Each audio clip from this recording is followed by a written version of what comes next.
des Juifs d'Algérie, regroupés autour de l'association Montréal, Mémoire et Tradition des Juifs d'Algérie, ont rendu publique une lettre destinée aux présidents algériens et français, Abdelaziz Bouteflika et François Hollande.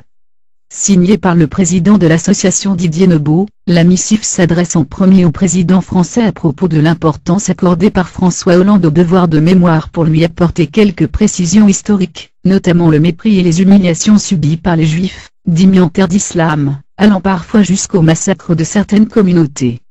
Le président de Montréal se félicite de la promulgation en 1870, du décret Crémieux, qui donne à la nationalité française aux Juifs d'Algérie. Lorsque la France, en 1870, nous accorda, par le décret Crémieux, la nationalité française, nous sortîmes enfin définitivement de l'état de soumission intolérable dans lequel les nôtres se trouvaient, a-t-il estimé.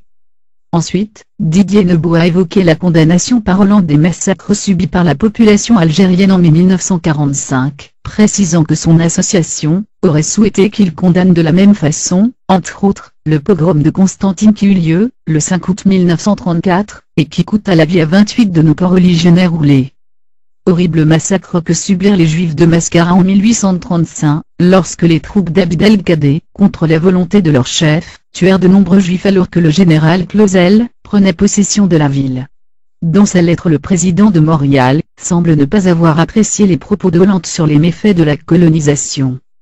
Monsieur le Président François Hollande, vous avez fustigé les méfaits de la colonisation française durant ces 132 années de présence française. Je voudrais vous rappeler qu'elle nous a permis, à nous Juifs, de devenir des hommes libres, et d'avoir la nationalité française, ce dont nous sommes fiers. Cela n'empêche pas l'auteur de la lettre de demander au président algérien de laisser les Juifs d'Algérie revenir pour se recueillir sur les tombes de leurs ancêtres.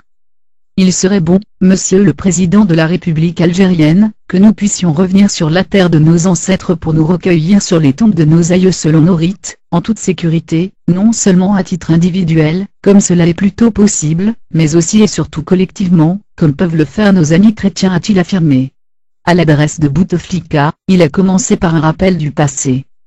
Il dira, dans le passé, nous nous sommes souvent recueillis, ensemble, sur les tombes de nos sages. Ils étaient souvent les mêmes et régulièrement des cohortes de Juifs et d'Arabes se pressaient, pratiquement main dans la main devant ces sépultures sacrées, et de continuer avec l'espoir de voir une belle image pour le futur si les cousins éloignés que nous sommes, étaient capables de se sourire, de se tendre la main et d'avoir des projets communs.